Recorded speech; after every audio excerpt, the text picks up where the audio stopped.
Hello everyone, आप सभी का स्वागत है मेरी इस नई वीडियो में। तो आज हम 200 क्वेश्चंस इंपॉर्टेंट करने वाले हैं, जिसमें हम लोग रिन्यूएबल और नॉन रिन्यूएबल रिसोर्सेज और दूसरा हम इकोसिस्टम के क्वेश्चंस कवर करेंगे। तो चलिए रिन्यूएबल और नॉन रिन्यूएबल रिसोर्सेज के कुछ इंपॉर्टेंट क्वेश्चंस जो मैंने मार्क करे हैं उनको हम लोग सॉल्व करते हैं, ठीक है। तो सबसे पहला क्वेश्चन है, which is not a conventional source of energy. Conventional source of energy natural energies भी होती हैं। तो देखिए, सोलर एनर्जी हमें नेचर से मिलती है, हाइडल एनर्जी भी हमें नेचर से मिलती है, विंड ये विंड एनर्जी है, और at the end nuclear energy हम इंसानों ने खुद बनाई है। तो इसका आंसर न्यूक्लियर एनर्जी हो जाएगा, ठीक है। तो आइए दूसरा क्वेश्चन देखते हैं। Rani Beas river was conflict is between. Rani Beas river जो है वाटर कॉन्फ्लिक्ट किस किसके बीच में है, ये रिवर किसके बीच में बहती है, तो वो है पंजाब एंड राजस्थान। तो आप ऑप्शन बी टिक करके आएंगे, ठीक है। फिर तीसरा हमारे पास है, the problem related with irrigation through canal is. जो इरिगेशन के थ्रू प्रॉब्लम्स हमको हो रही हैं, ठीक है, इरिगेशन की प्रॉब्लम हमको कैनल्स के थ्रू हो रही हैं, वो किस वजह से हो रही हैं, due to increase in salinity, ठीक है। सैलिनिटी की इंक्रीज की वजह से हमारा इसमें प्रॉब्लम क्रिएट हो रहा है, ठीक है। तो फोर्थ क्वेश्चन अब देखते हैं, Kaveri river was conflict is between. जो कावेरी रिवर बहती है वो किसके बीच में बहती है, तमिलनाडु एंड कर्नाटका, ठीक है। तो इसका करेक्ट आंसर ये हो जाएगा। फिर इसमें जो फिफ्थ क्वेश्चन है जो मुझे इंपॉर्टेंट लगा वो ये है, जो गोल्ड और सिल्वर माइंस हैं वो ज़्यादातर कहाँ पे फाउंड होती हैं, वो है कर्नाटका में। कर्नाटका में जो सिल्वर और गोल्ड की माइंस हैं वो ज़्यादा है, इसलिए इसका आंसर कर्नाटका है, ठीक है। उसके बाद इसमें क्वेश्चन ये है seventh, atomic power plant Rajasthan में कहाँ पर सिचुएटेड है, ठीक है। इसका आंसर है रावत भाटा चित्तौड़गढ़। ये इंपॉर्टेंट क्वेश्चन है, ये पहले भी आ चुका है, तो इसको थोड़ा ध्यान से देखना, ठीक है। तो राजस्थान में एक एटॉमिक पावर प्लांट है जो कहाँ पर सिचुएटेड है, रावत भाटा चित्तौड़गढ़, ठीक है। फिर इसमें 9 क्वेश्चन है जो इंपॉर्टेंट है, सोलर एनर्जी बेसिस पावर। ये सोलर एनर्जी जो बेसिस पावर है ये कहाँ पर सिचुएटेड है, ये सिचुएटेड है मथियाना। फिर जो 9 क्वेश्चन है, सोलर एनर्जी बेसिस पावर कहाँ पर सिचुएटेड है, तो वो मथियाना जोधपुर में सिचुएटेड है, ठीक है। मथियाना जोधपुर में solar energy basis power situated है। और एट दी एंड हमारे पास जो 10th क्वेश्चन है ये भी इंपॉर्टेंट है, what is the driving force of ecosystem. Ecosystem को चलाने के लिए क्या ज़्यादा इंपॉर्टेंट है, इकोसिस्टम किसकी वजह से चलता है, वो है आंसर सोलर एनर्जी की वजह से चलता है। आइए कुछ और क्वेश्चन डिस्कस कर लेते हैं। तो देखिए स्टूडेंट्स, अभी हम लोग देखने वाले हैं ये वाला question, the plants growing in saline condition are. Saline condition का मतलब होता है जिस पानी, नमक वाला पानी, नमक वाले पानी में कौन से प्लांट्स ग्रो हो जाते हैं, तो उसका आंसर है फिजियोलॉजिकल ज़ेरोफाइट्स, ठीक है। ज़ेरोफाइट्स कुछ प्लांट्स का नाम है, कुछ स्पीशीज़ है, तो वो यहाँ पे ग्रो कर जाती है। फिर यहाँ पर है रिमूवल, 13 क्वेश्चन है, removal of soil by the action of wind and water is known as. Wind और वाटर की मदद से जो सॉइल को रिमूव करते हैं उसे हम लोग क्या बोलते हैं, उस प्रोसेस को हम क्या बोलते हैं, इरोजन बोलते हैं। फिर इसमें 16 क्वेश्चन इंपॉर्टेंट है जो कि है, the best soil for healthy and vigorous growth of the most plant. जो बेस्ट सॉइल होती है, जो प्लांट्स की हेल्थ और उनको जल्दी बड़ा करने के लिए यूज़ होती है, उसको बोलते हैं लोन। क्या बोलते हैं, लोन बोलते हैं। 19 क्वेश्चन यहाँ पे है guys, renewable source of energy is, ठीक है, ऐसी एनर्जी जिसको हम दोबारा बना सकते हैं, उसका आंसर है बायोमास। देखो पेट्रोल हम बना नहीं सकते हैं, इसको बहुत ज़्यादा टाइम चाहिए होता है, कोल भी, केरोसिन भी, तो बायोमास यहाँ पे इसका आंसर है, ठीक है। फिर इसमें जो 22 क्वेश्चन है, वाटर इज कंसीडर। वाटर को आप क्या बोलेंगे, रिन्यूएबल सोर्स बोलेंगे, नहीं, नॉन रिन्यूएबल सोर्स नहीं, डिग्रेडेबल एंड मेंटेनेबल बोलेंगे इसको, ठीक है। तो इसका आंसर है डिग्रेडेबल एंड मेंटेनेबल। तो और क्वेश्चन डिस्कस करते हैं। तो देखिए यहाँ पे 24 क्वेश्चन है, the term humus is used for. Humus term किसके लिए यूज़ किया जाता है, तो soil rich in organic matter, ठीक है। ऑर्गेनिक मैटर में जो सॉइल मतलब बहुत अच्छा होता है, बहुत अच्छा काम करता है प्लांट्स को उगाने के लिए, उसको हम ह्यूमस बोलते हैं, ठीक है। तो ह्यूमस वर्ड यहाँ पर यूज़ करा जाता है। अब देखिए 26 क्वेश्चन है, इंपॉर्टेंट है, मल्चिंग प्रोसेस क्या है। मल्चिंग प्रोसेस किस में हेल्प करती है, मल्चिंग प्रोसेस बेसिकली सॉइल का जो स्ट्रक्चर है, सॉइल को इम्प्रूव करने का काम करती है, ठीक है। तो इसका आंसर हो जाएगा इम्प्रूवमेंट ऑफ सॉइल। तो अब देखिए यहाँ पे 29 इंपॉर्टेंट क्वेश्चन है, डीएस्टरिफिकेशन या डेस्टरिफिकेशन इज ड्यू टू। डेस्टरिफिकेशन क्यों होता है, क्योंकि डिफॉरेस्टेशन होता है पेड़ काटना, ठीक है। डिफॉरेस्टेशन की वजह से डेस्टरिफिकेशन एक प्रोसेस होती है, उसको बोलते हैं हम लोग, ठीक है। वो किस वजह से होती है, डिफॉरेस्टेशन, पेड़ कटने की वजह से। फिर यहाँ पे क्वेश्चन 30 क्वेश्चन है, what is the main source of energy. अच्छा, विलेजेस में एनर्जी का मेन सोर्स क्या होता है? वो है वाटर एंड डंक, काउ डंक और वुड की हेल्प से गांव में या इंडियन विलेजेस में वो सोर्स ऑफ एनर्जी है, वहाँ पे इसको सोर्स ऑफ एनर्जी की तरह यूज़ करा जाता है। फिर यहाँ पे 31 क्वेश्चन है, forest and wild life is renewable source, ठीक है, इसको हम दोबारा रिन्यू कर सकते हैं, ठीक है। फिर है यहाँ पे 33 question, due to nuclear energy, फिर यहाँ पे 33 क्वेश्चन है, due to nuclear energy occurs, nuclear energy की वजह से क्या होता है? थर्मल पॉल्यूशन होता है, ठीक है, हीट बढ़ती है एनवायरनमेंट में, ठीक है, बहुत गर्मी बढ़ जाती है, इसलिए थर्मल पॉल्यूशन, थर्मल में और भी बेसिक चीज़ें हैं, बहुत सारी रेडिएशंस बाहर निकलती हैं, इसलिए इसका यूज़ होता है। न्यूक्लियर एनर्जी हमारा क्या निकालती है बाहर? Thermal pollution. फिर है 34th question, Khetri is famous of because, Khetri एक प्लेस का नाम होगा, उसको किस लिए फेमस है? कॉपर माइन की वजह से, वहाँ पे कॉपर माइन है इसलिए खेतरी फेमस है। फिर यहाँ पे 36 क्वेश्चन है, which is not example of food crop, food crop का एग्जाम्पल कौन नहीं है? शुगर केन नहीं है, शुगर केन को हम फूड क्रॉप की तरह ट्रीट नहीं करते हैं। और क्वेश्चन देख लेते हैं। फिर यहाँ पे अगला क्वेश्चन है, what is not an example of chemical fertiliser, वो है फॉस्फेट, फॉस्फेट को हम केमिकल फर्टिलाइजर की तरह यूज़ नहीं करते हैं, ठीक है। फिर यहाँ पे है 38 question, the main reason for food problem of world is, world की फूड प्रॉब्लम का मेन रीज़न कौन है? पॉपुलेशन ग्रोथ, ठीक है, जैसे जैसे आपको पता है पॉपुलेशन बढ़ रही है, उस वजह से यहाँ पे फूड की प्रॉब्लम भी बढ़ते जा रही है। अच्छा, ये इंपॉर्टेंट क्वेश्चन है, green revolution is related to, green revolution किससे रिलेटेड है?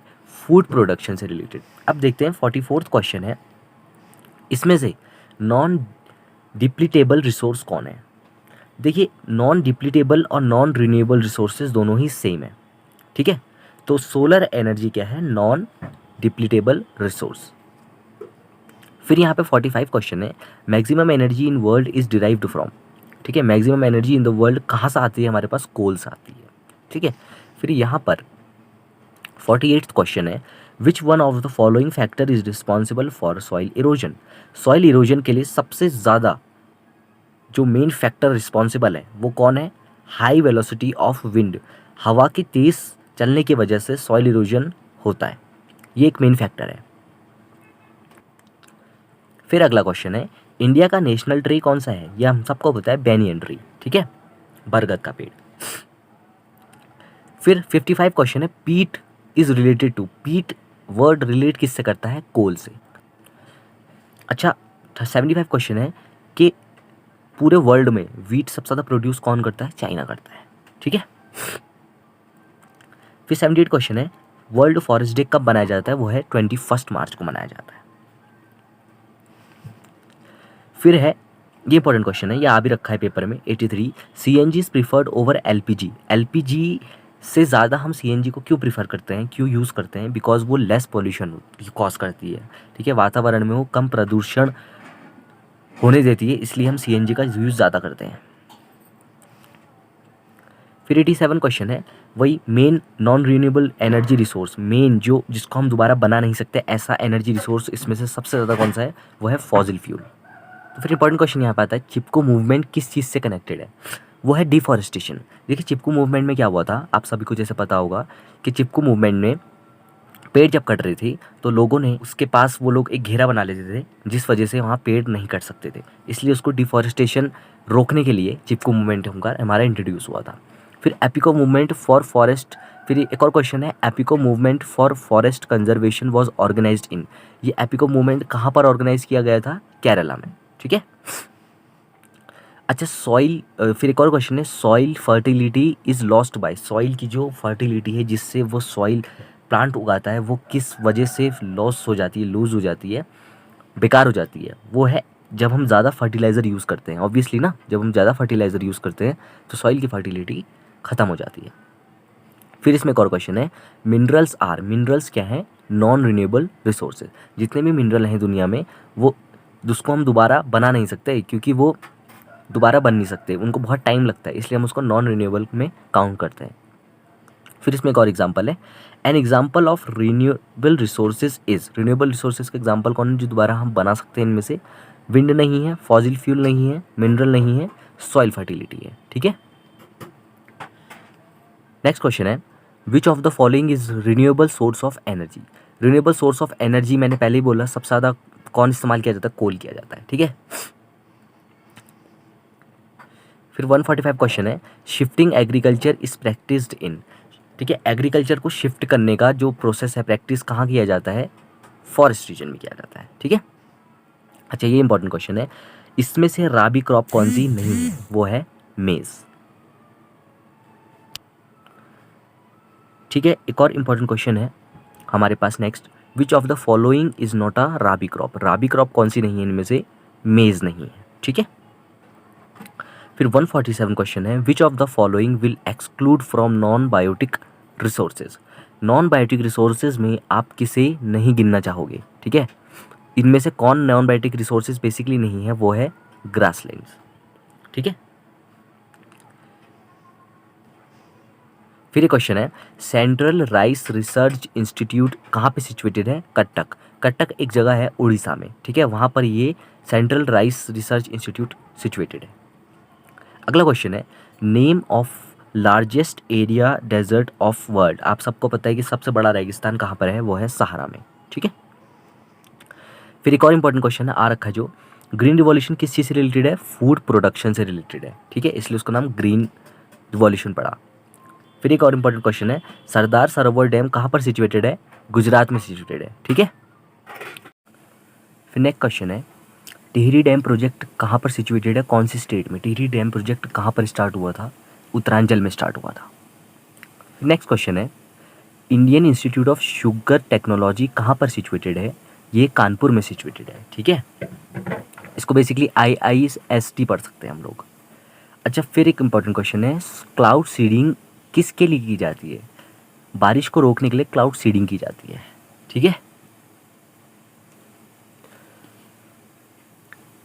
फिर इंपॉर्टेंट क्वेश्चन है ग्रीन रिवॉल्यूशन किसने स्टार्ट करा, यानी कि फादर ऑफ ग्रीन रिवॉल्यूशन कौन है, Norman E Borlaug. Norman E Borlaug ने ही बेसिकली ग्रीन रेवोल्यूशन को स्टार्ट करा था। Which of the following can not be included in non depletable resources, यानी कि नॉन रिन्यूएबल रिसोर्सेज में आप किसे, मतलब कौन यहाँ पे नॉन रिन्यूएबल रिसोर्सेज नहीं है, वो है सोलर एनर्जी, ठीक है। फिर एक इंपॉर्टेंट क्वेश्चन है फेमस इंडियन इन्वायरमेंटलिस्ट कौन थे, ये मैंने कल भी बताया MS स्वामीनाथन थे, ठीक है। फिर नेक्स्ट क्वेश्चन है राइस का नेटिव कंट्री कौन है। देखो वीट का नेटिव कंट्री भी चाइना, सबसे ज़्यादा वीट कहाँ पे उगाए जाते हैं, चाइना में, और नेटिव कंट्री राइस का भी कौन है, चाइना ही है, ठीक है। फिर से वही सॉइल फर्टिलिटी क्यों लूज़ हो जाती है, किसकी वजह से लॉस हो जाती है, वो है अगर हम ज़्यादा यूज़ करेंगे फर्टिलाइज़र का। फिर नेक्स्ट क्वेश्चन है ब्लू रिवॉल्यूशन किसके लिए इस्तेमाल हुआ था, फिशिंग के लिए इस्तेमाल हुआ था, ठीक है। फिर एक और इससे रिलेटेड है वाइट रिवॉल्यूशन किससे स्टार्टेड हुआ था, मिल्क के वजह से। मिल्क बेसिकली इसका मेन वो था, रिलेटेड है, मतलब मिल्क से रिलेटेड है वाइट रिवॉल्यूशन, ठीक। फिर एक और क्वेश्चन आता है इंपॉर्टेंट है which one is a source of renewable energy, वो है जियोथर्मल एनर्जी, जिसका एग्जांपल होगा यूरेनियम, ठीक है। याद रखा है पेपर में, इसको ध्यान देना थोड़ा। फिर अगला क्वेश्चन है कि चिपको मूवमेंट स्टार्ट कब हुआ था, वो हुआ था 1972 में। नेक्स्ट क्वेश्चन है the following is used in biogas production, कौन बैक्टीरिया बायोगैस प्रोडक्शन में यूज़ होता है, RK bacteria. Non metallic mineral कौन है इनमें से, नेक्स्ट क्वेश्चन है mercury. Mercury non metallic mineral होता है। बायो फर्टिलाइज़र एक नहीं है, एजोला, ठीक है। बायो फर्टिलाइजर में से कौन नहीं है, वो है एजोला। बायो फर्टिलाइजर की तरह यूज़ नहीं होता है। नेक्स्ट क्वेश्चन है the national river of India, आप सबको पता है गंगा है। हाईएस्ट ऑक्सीजन प्रोड्यूसिंग प्लांट कौन सा है, पीपल होता है, ठीक है। नेक्स्ट क्वेश्चन है highest energy source of the world कौन है, कोल है। तो रिन्यूएबल रिसोर्स के लास्ट 3 क्वेश्चन हम देख रहे हैं। पहला क्वेश्चन है on which of the following river Hirakud dam is constructed. Hirakud dam कहाँ पर कंस्ट्रक्ट है, महानदी पे कंस्ट्रक्ट है। फिर मैंने आपको ये बता ही दिया है वाइट रिवॉल्यूशन किससे रिलेटेड है, मिल्क से रिलेटेड है। और at the end Chipko movement किससे रिलेटेड है, किसने इसको स्टार्ट करा था, वह सुंदर लाल बहुगुणा, और कब किया था, 1972 में स्टार्ट किया था। तो चलिए स्टूडेंट इकोसिस्टम से कुछ रिलेटेड क्वेश्चंस देख लेते हैं। तो सबसे पहला क्वेश्चन है the pyramid of energy is, pyramid of energy क्या है, ऑलवेज अपराइट की तरफ होता है, ठीक है। छोटे से बड़े की तरफ ये एनर्जी पिरामिड बनता है, ठीक है। फिर है दूसरा क्वेश्चन द टर्म इकोसिस्टम किसने बनाया था? टेंसले ने बनाया था। ठीक है, तो ध्यान में रहे इकोसिस्टम टेंसले ने बनाया था और इकोलॉजी जो हमने कल बताया वो हैक्कल ने बताया था। ठीक है, अगला क्वेश्चन है करेक्ट डेफिनेशन ऑफ इकोसिस्टम क्या है? वो है the interaction of community of organism together with environment. देखो इन्वायरमेंट में जितने सारे ऑर्गेनिज्म है वो जब एक दूसरे से इंटरेक्ट करते हैं, ठीक है, जब घास को कौन खाता है, मान लीजिए गोट खा रही है, फिर गोट को कौन खाएगा, लायन खा लेगा, तो ये सब इंटरेक्शंस के वजह से जो इन्वायरमेंट में हो रहा है उसको हम बोलते हैं इकोसिस्टम। ठीक है, फिर नेक्स्ट क्वेश्चन है तो इकोसिस्टम कंपोज करता है various form of life and supporting environment. Environment और वेरियस फॉर्म ऑफ लाइफ का जब इंटरेक्शन होता है तो उसको हम इकोसिस्टम में कंपोज होता है वो। ठीक है, तो students humus is an example of organic colloid. Organic colloid का एग्जांपल कौन है? ह्यूमस है। फिर the source of energy is in an ecosystem, वो कौन है? सनलाइट।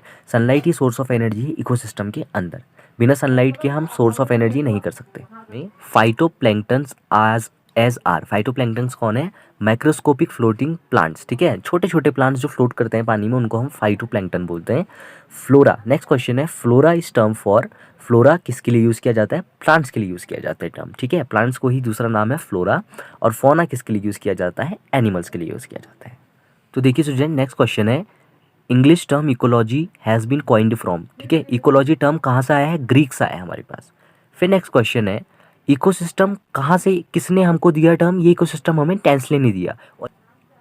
नेक्स्ट क्वेश्चन है students a nitrifying bacteria is, nitrifying bacteria इनमें से कौन है? नाइट्रोसोमेनस। ठीक है, तो देखिए स्टूडेंट्स यहाँ पे थर्ड कंज्यूमर कौन है? वो है कार्निवोरस। ठीक है, प्लांट्स कौन है? हर्बीवोरस होते हैं हमारे पास प्राइमरी कंज्यूमर्स। ठीक है,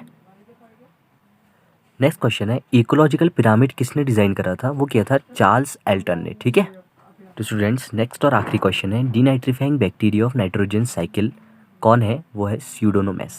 ठीक है, तो उम्मीद करता हूँ आपको वीडियो पसंद आई है। मिलता हूँ आपसे अगली वीडियो में, तब तक के लिए जय हिंद।